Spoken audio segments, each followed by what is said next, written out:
오늘은 마태복음 10장 28절 29절입니다. 마태복음 10장 28절 29절.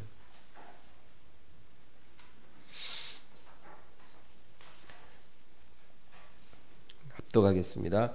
몸은 죽여도 영혼은 능히 죽이지 못하는 자들을 두려워하지 마이고 오직 몸과 영혼을 능히 지옥에 멸하실 수 있는 이를 두려워하라. 참새 2마리가 한 아사리온에 팔리지 않느냐. 그러나 너희 아버지께서 허락하지 아니하시면 그 하나도 땅에 떨어지지 아니하리라. 아멘. 하나님을 떠난 이 세상의 특징 중에 하나가 인생에 대한 답을 주지 못한다는 겁니다. 여러분, 인생이 얼마나 중요합니까? 우리가 한 번 살고 2번 살지 않는데 그 인생이 무엇일까? 어떻게 살아야 인생을 잘 사는 것인가? 답을 알아야 되잖아요. 한 번밖에 없는 기회인데.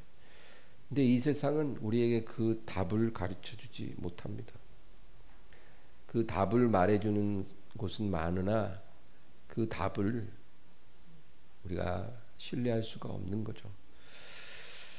그래서 결론적으로 사람은 각자가 인생에 대한 답을 찾아야 되고, 그리고 자기 인생에 대해서 스스로 책임을 져야 된다는 거예요. 인생에 대한 답도 자기가 찾아야 되고, 그 많은 결론 중에서 어느 것이 진리인가를 본인이 결정하는 것이고 그리고 자기 인생에 대해서 자기가 책임을 져야 된다, 그 얘기입니다. 근데 이 세상 사람들은 결론적으로 헤어나갈 수 없는 미로에 들어온 것과 같습니다. 요즘에 오징어 게임이라는 드라마가 굉장히 인기인데 보셨나요? 이길 수 없는 게임에 참가를 하는 거예요, 자원에서. 근데 그 드라마에서는 마지막 한 명은 그 오징어 게임의 승자가 되는 거지만, 그 인생의 답을 찾는 그 게임에서는 한 명도 승자가 나올 수가 없는 그런 게임입니다. 빠져나갈 수 없는 미로에 들어온 거예요. 절대로 못 빠져나갑니다. 그 답은 하나님만이 갖고 계시죠. 하나님이 그 열쇠를 갖고 있어요.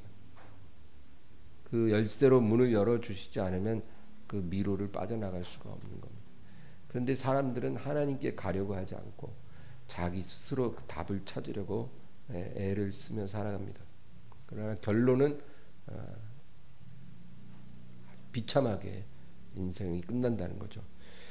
사람들은 대부분 자기 직업과 관련해서 이야기를 하거나 아니면 어떤 돈 버는 방법, 또 세상 어떤 정치, 경제, 사회, 문화 이런 주제로 이야기를 할 때는 굉장히 해박합니다. 여러분, 세상 사람들하고 이야기해 보세요. 우리보다 훨씬 똑똑해요. 아는 것도 많아요. 개똥 철학도 기똥차요. 근데 그 사람들에게 우리가 어떤 질문을 하나 던져요. 이 세상 삶이 끝나면 죽음 이후에는 내가 어떻게 될 거라고 생각하십니까? 그런 질문을 하면 대부분 반응이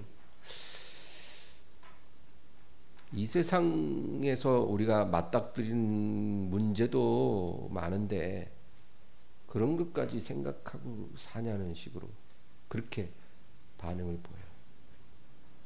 그런 문제는 생각해보지 않았고 또 사실 지금 그 문제를 생각하고 싶지도 않다 그럽니다. 그리고 그런 질문을 던지는 사람을 오히려 이상한 사람 취급을 해요. 왜 그 문제를 생각하려고 하느냐. 그래도 계속 물어봅니다. 그래도 죽음 이후에 어떻게 될 거라고 생각합니까? 그러면 세상 사람들 대부분이 뭐라고 대답하냐면 그냥 끝나는 거 아닌가요? 살다가 죽으면 그냥 끝나는 거 아닌가? 그리고 뭐 착하게 살면 뭐 좋은 곳으로 가지 않겠습니까? 이런 식으로 다 대답해요. 여러분 한번 질문해 보세요. 직장에 가서. 그냥 살다가 끝나면 죽으면 끝나는 거지. 뭐 착하게 산 사람들은 좋은 데 가겠죠. 우리가 이 성경을 하나님께서 주신 것에 대해서 참으로 감사하는 것은 이 성경은 하나님이 우리에게 주신 인생의 해답서입니다. 그 안에 인생의 의미가 있고 인생의 목적이 담겨져 있고 그리고 인생의 결말과 그 이후의 운명까지 하나님께서 정확하게 거기에 다 넣어두셨어요.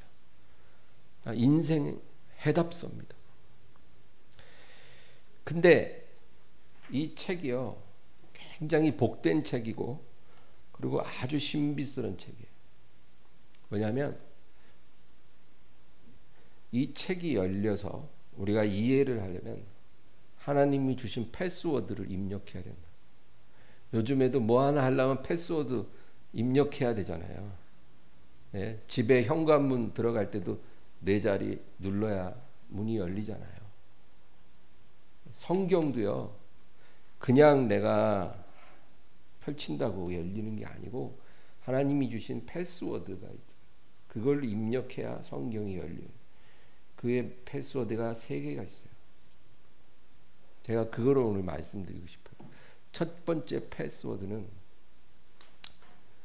예수 그리스도라는 패스워드입니다.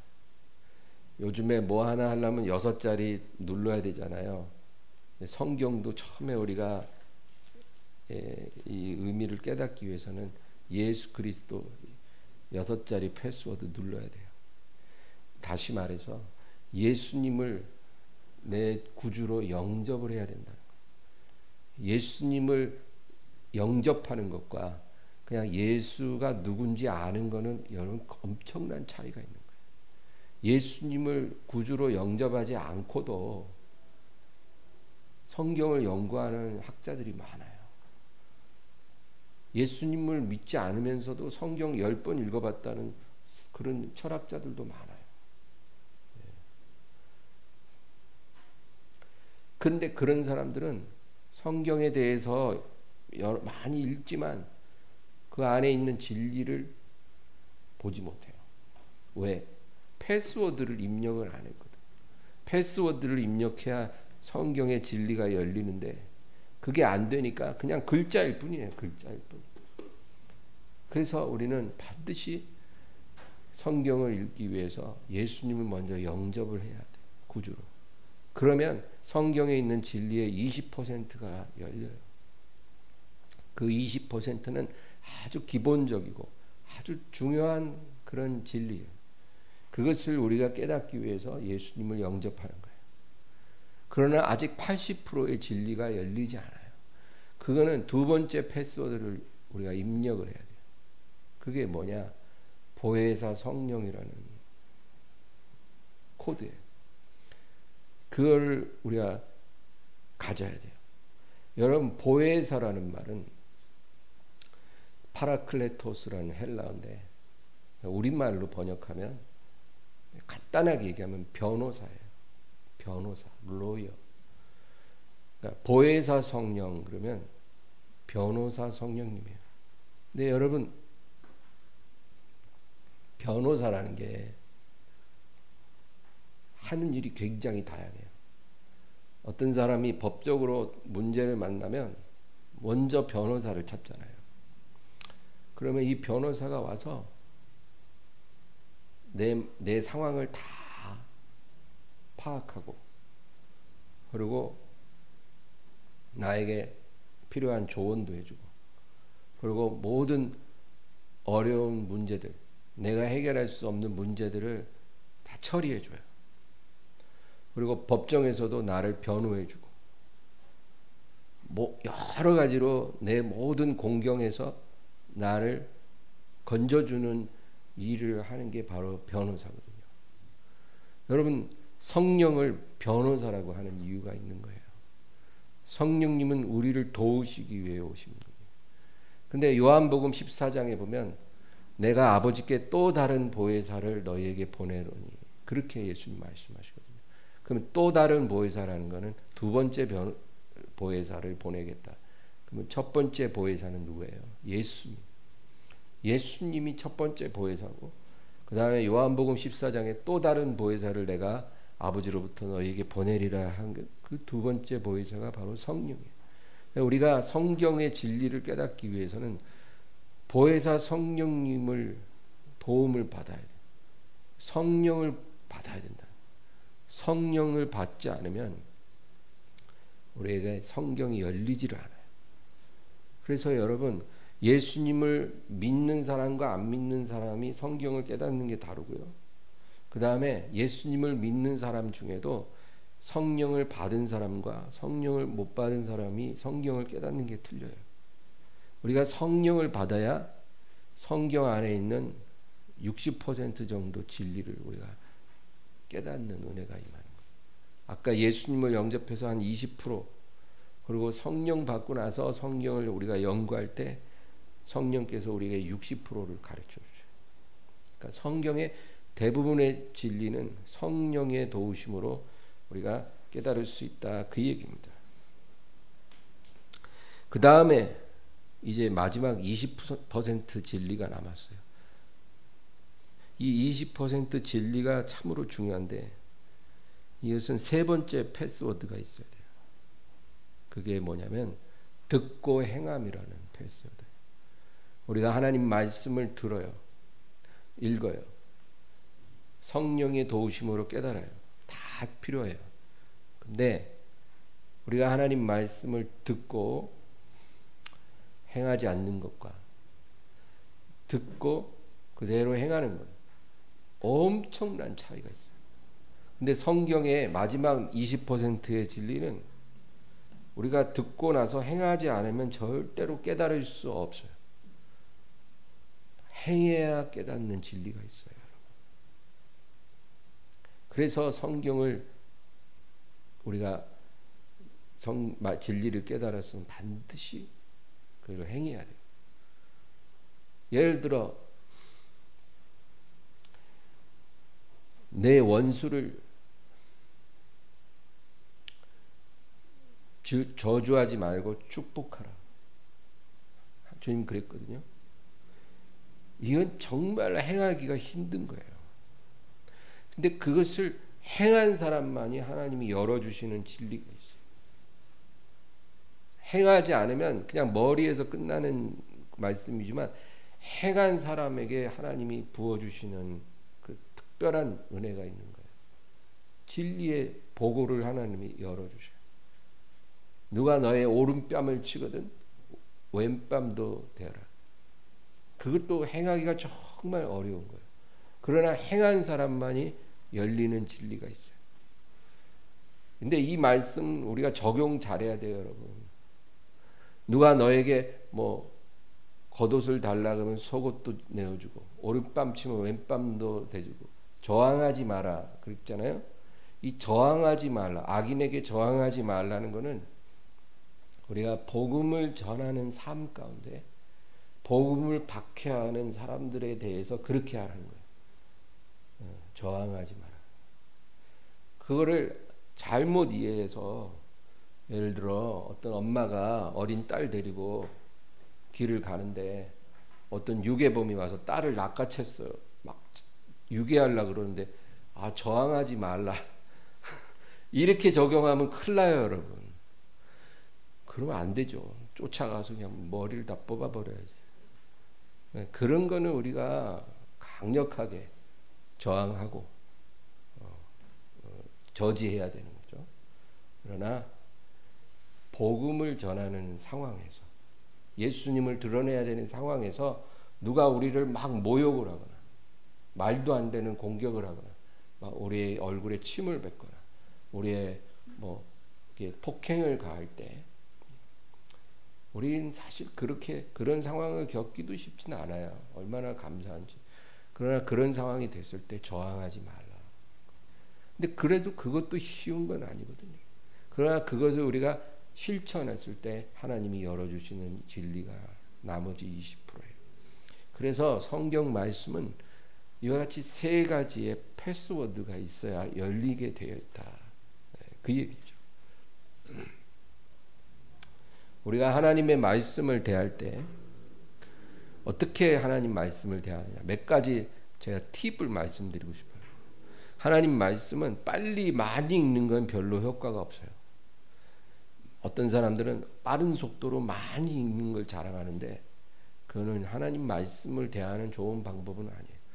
그러나 우리가 성경 통독을 할 때가 있죠. 뭐 진짜 엄청난 그 성경 그 전체를 짧은 시간 동안 통독을 합니다. 그거는 성경을 일독하기가 너무 어려운 사람들을 위해서 그런 방법도 좋은 방법이에요. 그렇게 안 하는 것보다는 훨 낫죠. 그런 식으로 특별하게 우리가 그런 이벤트를 할 수는 있지만 우리 일상적인 말씀을 대할 때 말씀을 빨리 많이 읽는 것은 별 의미가 없다. 그거죠. 그 말씀은 일단 자주 대하는 게 중요해요. 자주. 아주 조금씩이라도 자주 말씀을 우리가 대해야 돼요. 그래서 제일 좋은 건 하루에 아침, 점심, 저녁 3번 말씀 한 페이지씩이라도 읽고 그런 굉장히 중요합니다. 할 수만 있으면 여러분 그렇게 하세요.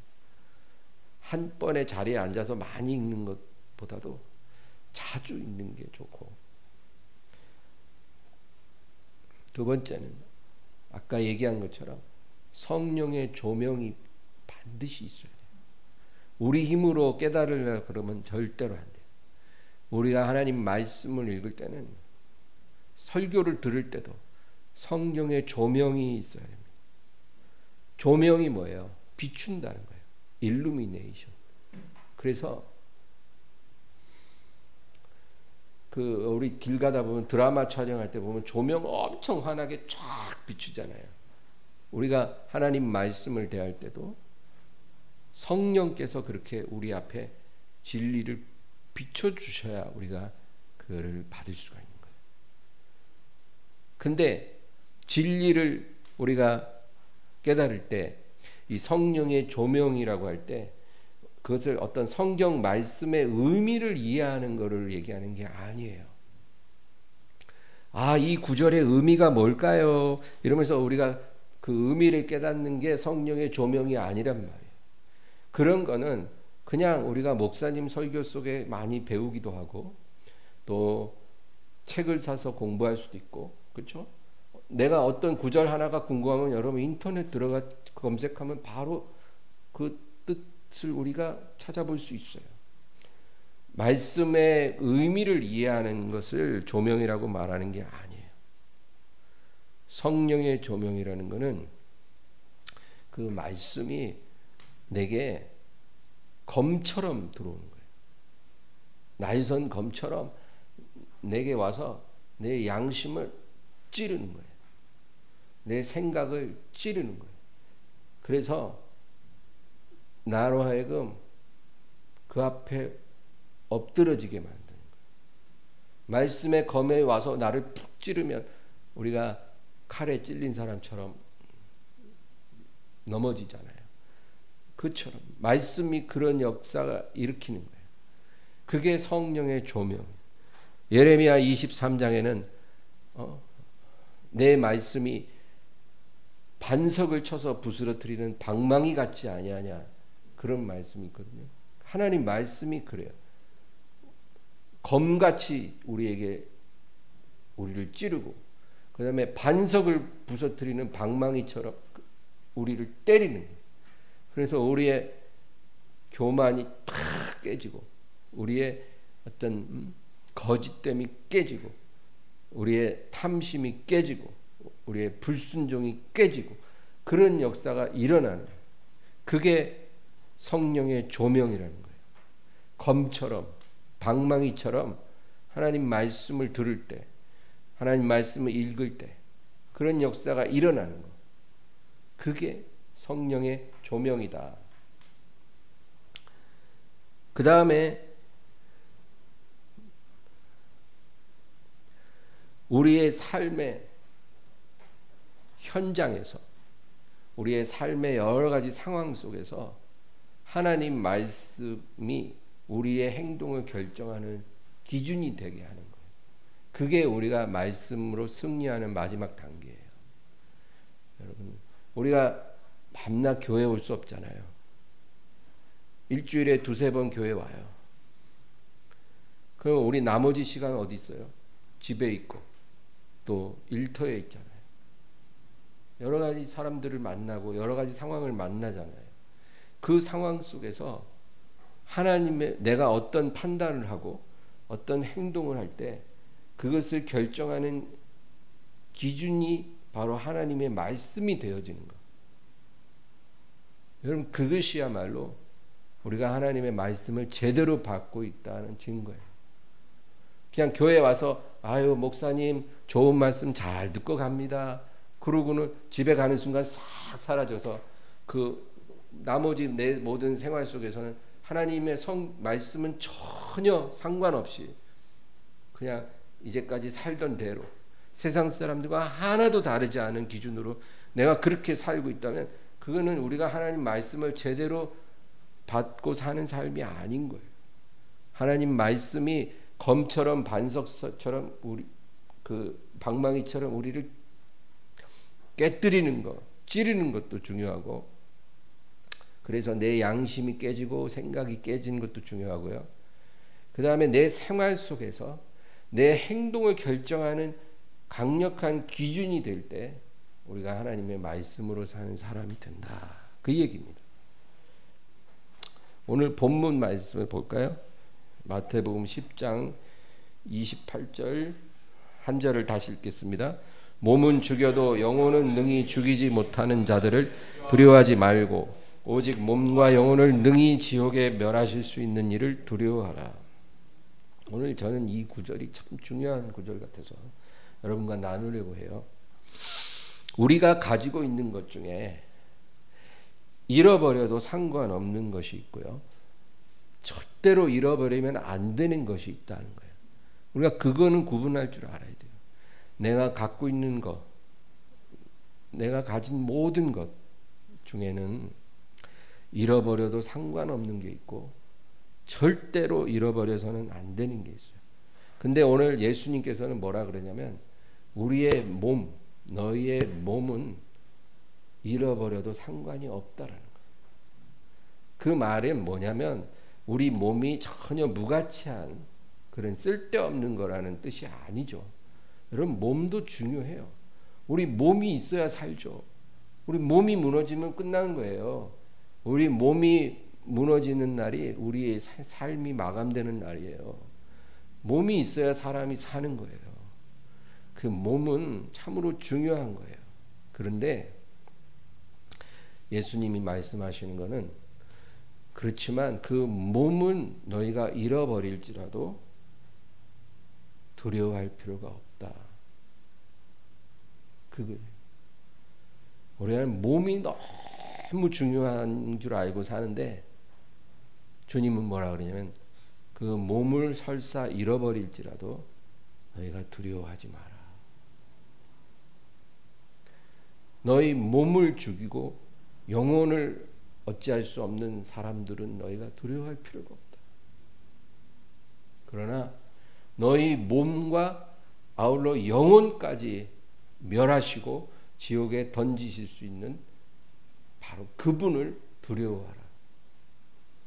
그러니까 주님 말씀은 뭐냐면 몸을 잃어버리는 것은 두려워하지 말고 너희 영혼을 잃어버리는 것을 두려워하라. 그 얘기예요.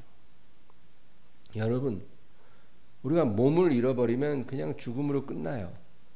그러나 영혼을 잃어버리면 어떻게 되는지 아세요? 지옥에 떨어져요. 그러니까 영혼은 잃어버리지 않도록 하여라.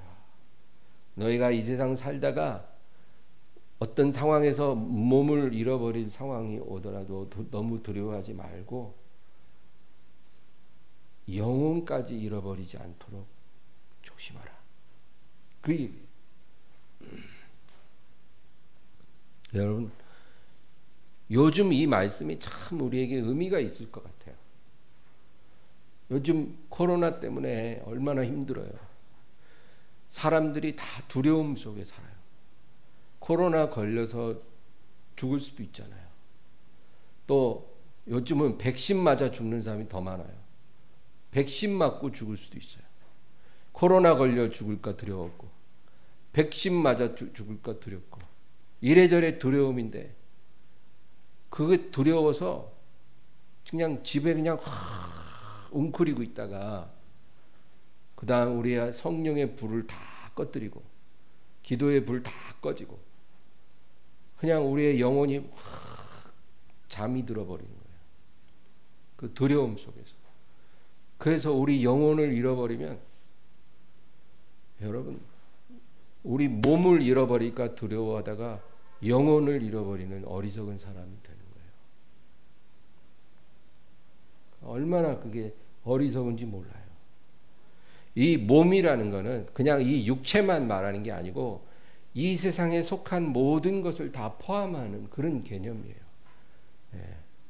우리가 가진 어떤 물질, 우리가 갖고 있는 명예, 이 세상에서 우리가 얻은 어떤 평판, 내가 알고 있는 모든 사람들, 내 가족들, 내 건강, 이런 모든 것, 내가 이 세상에서 얻은 모든 것들이 다 몸에 속한 일이에요.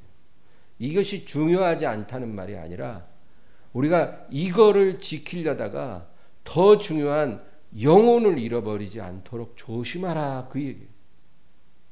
만약에 이 둘 중에서 어느 하나를 우리가 놔야 되는 상황이 오면 우리 몸을 놔야지 영혼을 놔서는 절대로 안 된다는 거예요. 그럼 영혼이 뭘까요? 우리의 믿음을 말해요. 하나님과의 관계를 말해요. 이거 놓치면 안 된다는 거예요.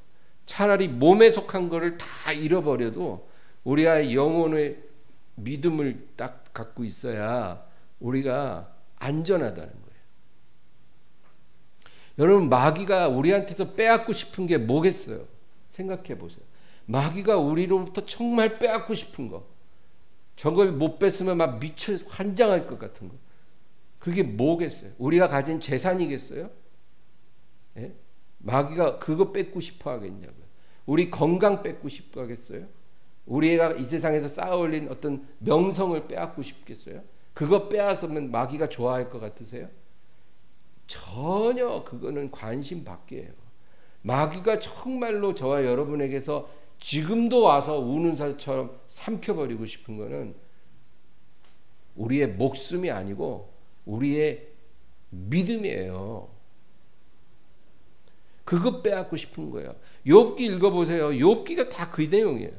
욥이 마귀가 하나님 앞에 가서 참소하고 하나님으로부터 허락받아갖고 내려와가지고 욥의 모든 삶을 다 작사를 내버렸잖아요. 근데 마귀가 정말 원했던 게 그걸까요? 아니에요. 욥이 갖고 있는 하나님을 향한 믿음, 그거 빼앗기고 싶어서 욥이 갖고 있는 모든 걸 다 불살라 버린 거예요. 근데 결국 실패했다는 얘기잖아요. 하나님과의 그런 어떤 내기를 했는데 마귀가 이기지 못했어요. 욥이 그 모든 걸 다 잃어버려도 하나님을 원망하고 믿음을 버리지 않았어요. 심지어 부인조차도 하나님을 저주하고 죽어버리고 아직도 믿음을 지키는 욥. 그랬는데도 욥은 믿음을 지켰어요. 성경이 말하는 게 그거예요.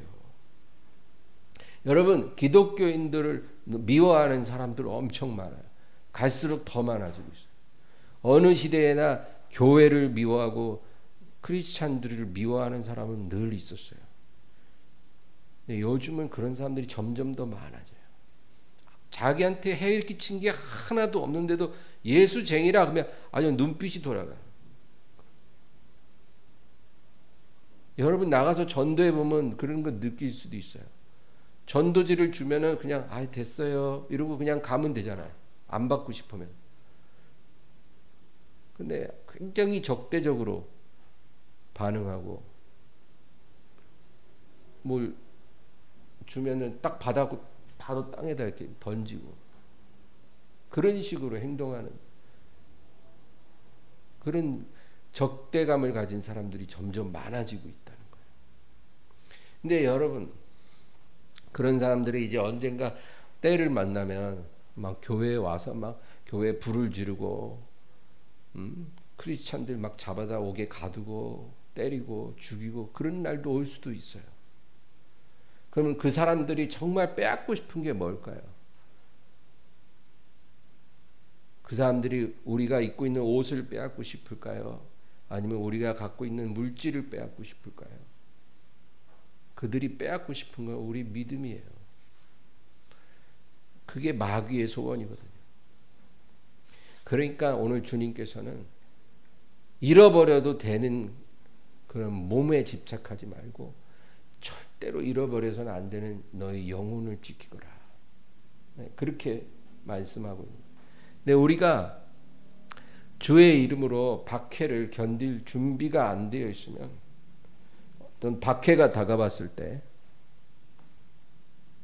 우리의 영혼을, 우리의 믿음을 지키기 위해 우리 몸을 잃어버리는 사람이 되어야 되는데 반대로 우리의 몸을 지키기 위해 우리의 믿음을 포기하는 사람이 될 수도 있어요. 여러분 이제 보세요. 만약에 우리 생애에 그런 상황을 우리가 목도하게 된다면 지금 교회 안에서 하나님 섬기는 사람 중에 정말 많은 사람들이 자기의 몸을 보호하기 위해서 영혼을 내어주는 사람들이 있을 거예요.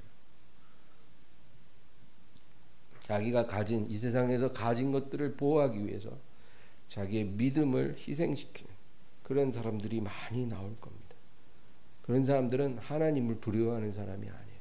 근데 오늘 주님께서 뭐라 그래요?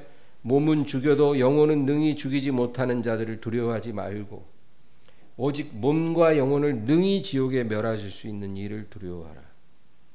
여러분, 사람 두려워하지 마시고 세상 두려워하지 마시고 코로나 백신 그런 거 두려워하지 마시고 정말로 하나님을 두려워하기를 바랍니다. 하나님 두려워하고 살아야 돼요. 정말 우리가 하나님을 붙잡으면 다른 걸 다 잃어도 우리에겐 소망이 있으나 다른 거를 다 갖게 될지라도 하나님을 잃어버리면 우리에게는 소망이 없어요. 근데 하나님께서는 하나님과 세상을, 하나님과 물질을 겸하여 섬길 수 없느니라 분명히 말씀하시거든요. 그러니까 우리는 둘 다 갖고 싶은데 그렇게 안 된다는 거예요. 지금 우리가 그런 것을 선택하고 사는 것이 아주 절박하지는 않을 수도 있어요. 그렇게 어렵지 않을 수 있어요. 그러나 그것이 굉장히 절박한 상황이 될 수도 있다는 거예요. 앞으로. 그럴 때 여러분 어리석은 자 되지 말기를 간절히 축원합니다. 29절 읽겠습니다. 참새 2마리가 한 아사리온에 팔리지 않느냐. 그러나 너희 아버지께서 허락하지 아니하시면 그 하나도 땅에 떨어지지 아니하리라. 28절 말씀하신 다음에 바로 이 말씀을 하신 이유가 있는 거예요. 이 맥락을 봐야 돼요. 왜 주님이 몸과 영혼을 능히 지옥에 멸하실 일을 두려워하라 하고는 그 다음에 참새 2마리가 한 아사리온에 팔리지 않느냐. 그러나 하나님이 허락하지 않으면 그 하나도 땅에 떨어지지 않는다. 아주 보잘것없는 생명이라도 여러분 사람 생명이 제일 귀하지만 아주 보잘것없는 미물이라도 그 생명을 하나님이 붙잡고 있다는 거예요. 왜냐하면 생명의 창조주이시기 때문에 하나님이 참새의 생명까지도 다 주관하고 계세요. 하나님이 허락하지 않으면 그 참새도 그냥 떨어지지 않는다. 하나님이 주관하고 계시다. 여러분 이 말씀 하나만 갖고도 얼마나 우리가 담대해집니까? 내 생명 정말 이 세상에선 누가 나를 귀하게 볼까? 정말 이 세상에서는 너무나 하잘것없는 인생 같은데 그러나 하나님께서 내 생명을 다 주관하고 계시다. 그래서 하나님이 허락하지 않으면 죽는 일도 없고 또 하나님이 허락하면 내가 아무리 살라 해도 죽는 거예요. 여러분 사드락과 메삭과 아벳느고가 그 극렬히 타는 풀무불에 들어갔을 때 하나님이 막으시니까 그 불이 그들을 태우지 못했어요. 하나님이 그렇게도 하실 수 있다는 거예요. 극렬히 타는 풀무불에 던져져도 사는 일이 있고요.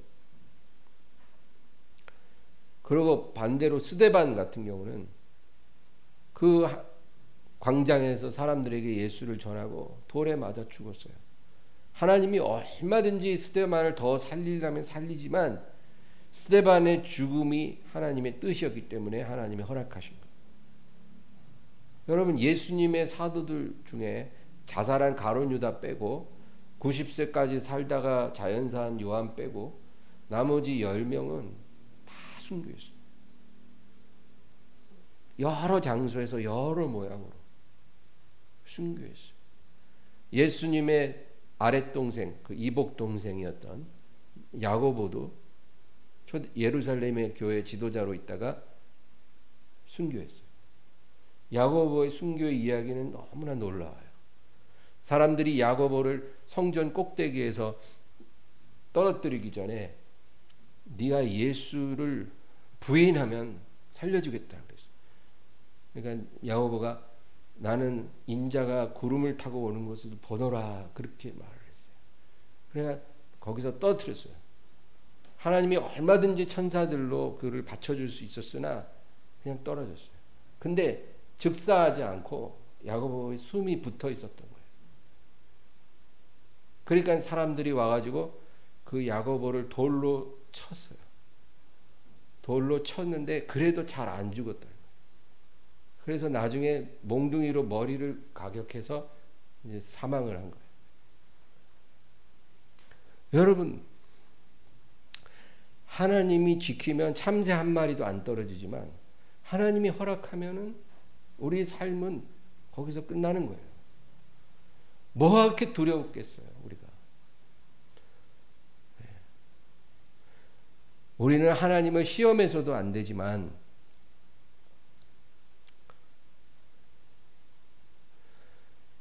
하나님이 허락하시면 죽음을 받아들일 수 있어야 돼요. 그러므로 참새 한 마리까지도 하나님이 주관하시는데 우리 생명은 하나님 손에 있는 거예요. 그러니까 여러분 두려워하지 마시고 영혼을 잃어버리지 않도록 주의하시기를 바랍니다. 30절 31절 마지막으로 읽겠습니다.